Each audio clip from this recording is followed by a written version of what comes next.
L'entretien client est certainement le moment le plus stressant de ton métier de coach sportif. Parce que toi, tu vas à l'entretien client avec une idée, c'est te dire est-ce que la personne en face de moi va accepter le tarif que je vais lui proposer. Est-ce que je ne vais pas, encore une fois, entendre ce fameux mot non, je ne peux pas, c'est trop cher. Mais rassure-toi, le client aussi est stressé. Parce que lui, il se dit aussi est-ce que j'aurai les moyens de répondre favorablement au tarif que va me proposer ce coach et est-ce que j'aurai les moyens de me payer ce coach sportif dont j'ai tant envie et besoin. Dans cette vidéo, je te donne les 4 étapes qui vont te permettre de faire en sorte que l'entretien client devienne une simple formalité et que tu te tires de cet entretien avec un nouveau client à chaque fois. Bonjour, je m'appelle Anthony Chave, coach sportif, fondateur de Perform Coach Formation. J'accompagne les coachs à trouver des clients, assumer leurs tarifs, mais surtout être capable de faire leur métier sans avoir besoin de faire 70 heures par semaine.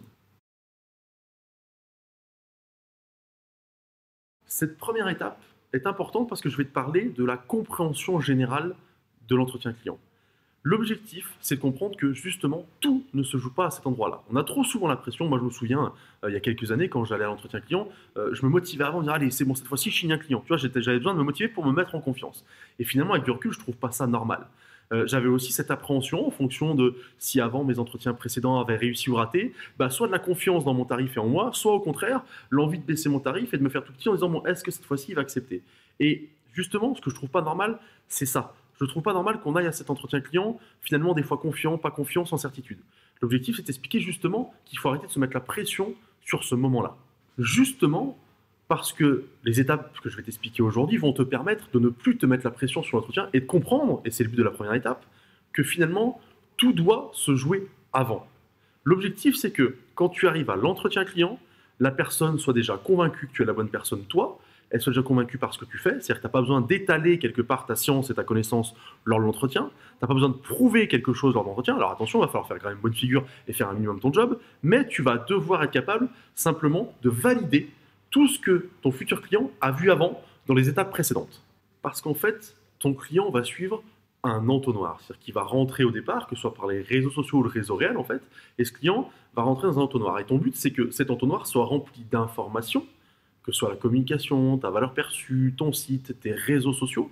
Et ces informations-là vont permettre d'amener une certaine valeur perçue justement à ton client.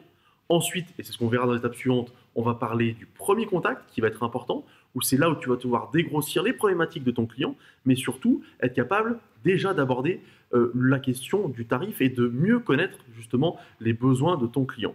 Parce que si ces étapes-là sont faites de la bonne manière, et je t'expliquerai après justement comment on fonctionne étape par étape, ben, l'entretien client, qui est simplement le but final, est une validation de tout ce qui s'est passé avant. Donc il faut que tu comprennes, et je pense que c'est important de démarrer par là, que cet entretien est la résultante de tout ce que tu as fait avant et du chemin qu'a dû suivre ton client pour arriver, j'allais dire, avec un prospect de qualité lors de l'entretien client et non plus sur quelqu'un qui ne te connaît pas du tout et où effectivement là, dans ce cas-là, tu vas devoir cravacher pour tout prouver et montrer que tu es la meilleure solution pour lui. Maintenant que je t'ai expliqué ma manière de voir les choses et comment tu dois fonctionner pour que l'entretien client ne soit plus un moment de pression, eh ben, je vais commencer par cette deuxième étape qui, tu l'as bien compris, en réalité, sera la première afin de te permettre d'avoir un entretien client qui soit une simple formalité.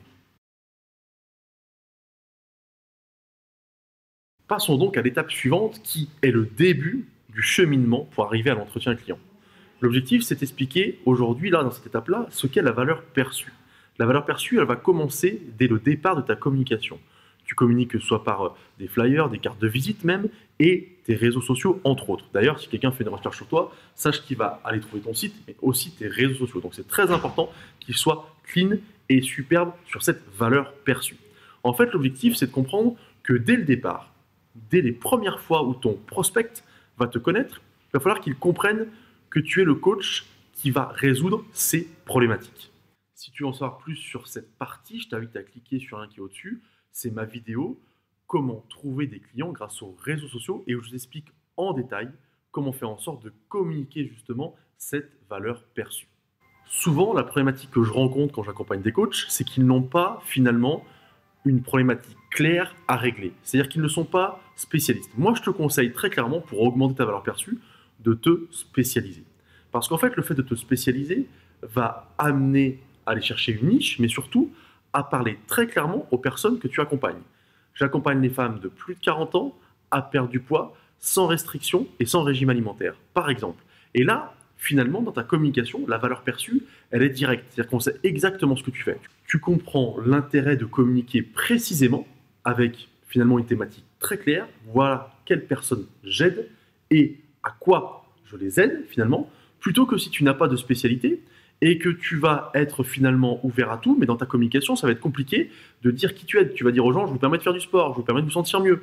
Mais ça, ce ne sont pas des objectifs, d'accord? Et c'est là où justement, tu risques de parler seulement en séance et ça va être compliqué. Il faut que tu aies un objectif à vendre à tes prospects. Si tu veux en savoir plus sur la spécialisation, je t'invite à cliquer sur le lien qui est juste au-dessus.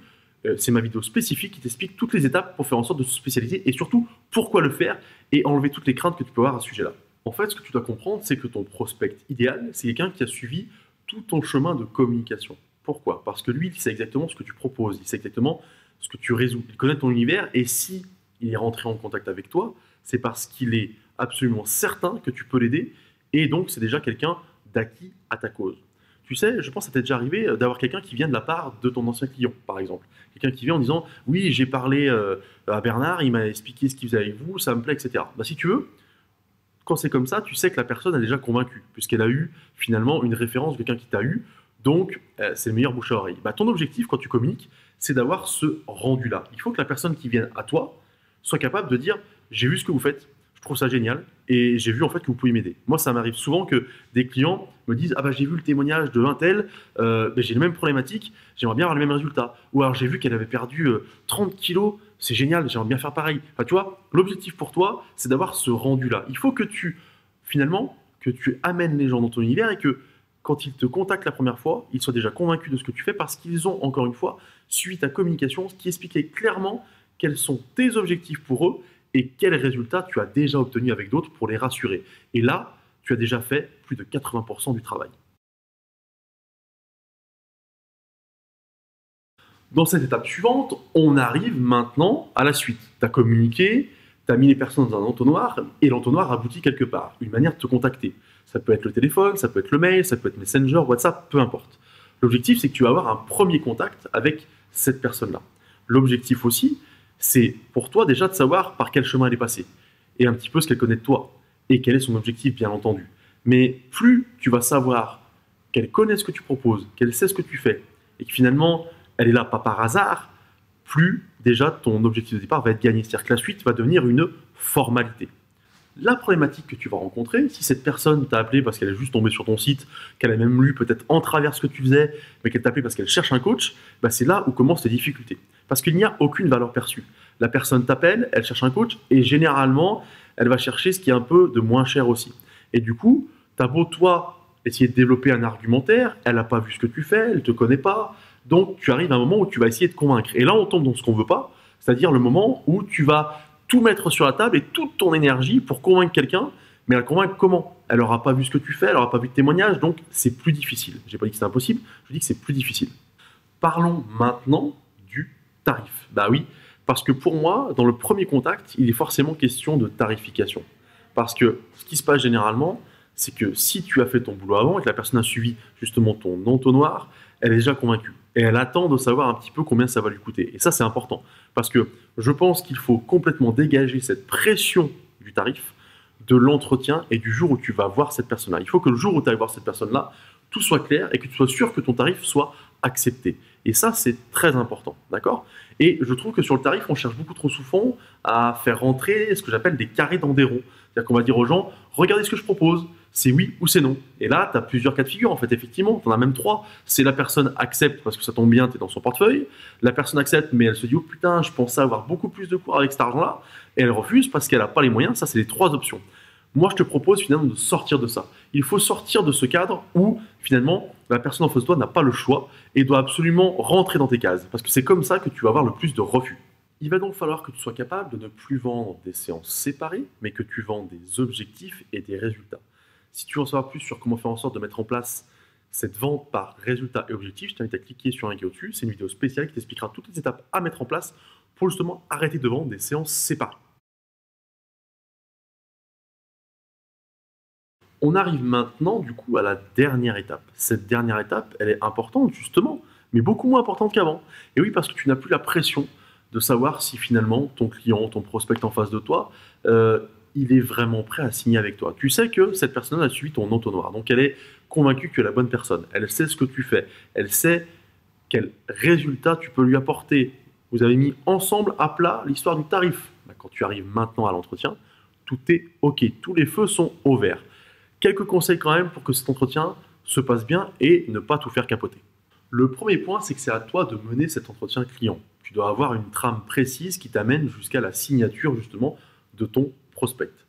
Il y a deux choses importantes, bien démarrer et bien arriver.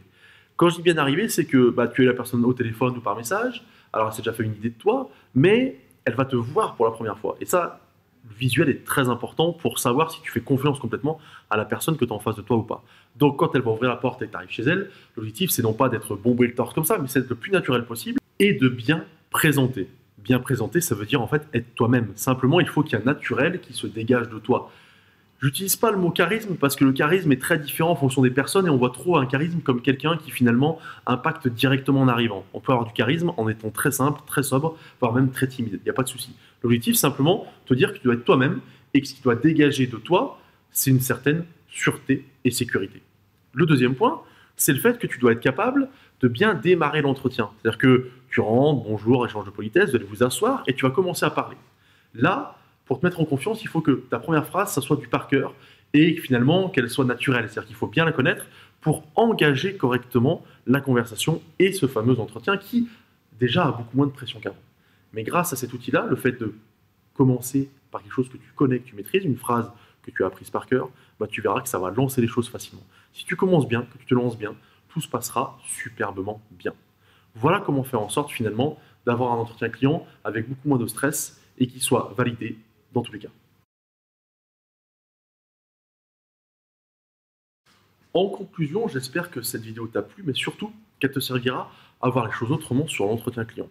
Si tu veux en savoir plus et qu'on échange ensemble sur comment mettre en place cette méthodologie qui te corresponde et du coup faire en sorte que ce que je t'ai expliqué là te serve au quotidien à signer plus de clients et avoir beaucoup moins de stress sur ce fameux entretien, regarde en dessous, je t'ai mis dans la description un lien qui est un lien calendrier. L'objectif, ça veut dire que on peut prendre un rendez-vous ensemble, tu cliques sur le bouton, ça te mène à un tableau et tu prends rendez-vous à l'heure qui t'arrange. L'objectif, c'est de parler justement de comment faire un entretien client autrement. On échangera ensemble, on fera un bilan sur ce que tu fais actuellement et je te présenterai derrière comment faire en sorte d'améliorer ton process pour que justement tu n'aies plus de stress sur cet entretien-là et que tu puisses valider la quasi-totalité des clients que tu vas avoir en contact. En tout cas, si cette vidéo t'a plu, je t'invite à liker. Si cette vidéo t'a encore plus plu, je t'invite à t'abonner ici parce que du coup, tu seras au courant de toutes les vidéos qui sortent. Et puis, si tu as une question, un commentaire, une remarque, positive ou négative, d'ailleurs, ça m'intéresse parce que ça permettra d'échanger et de parler à tous les coachs qui se posent certainement des questions mais qui n'osent pas la poser directement. Moi, je te souhaite une bonne journée et je te dis à bientôt.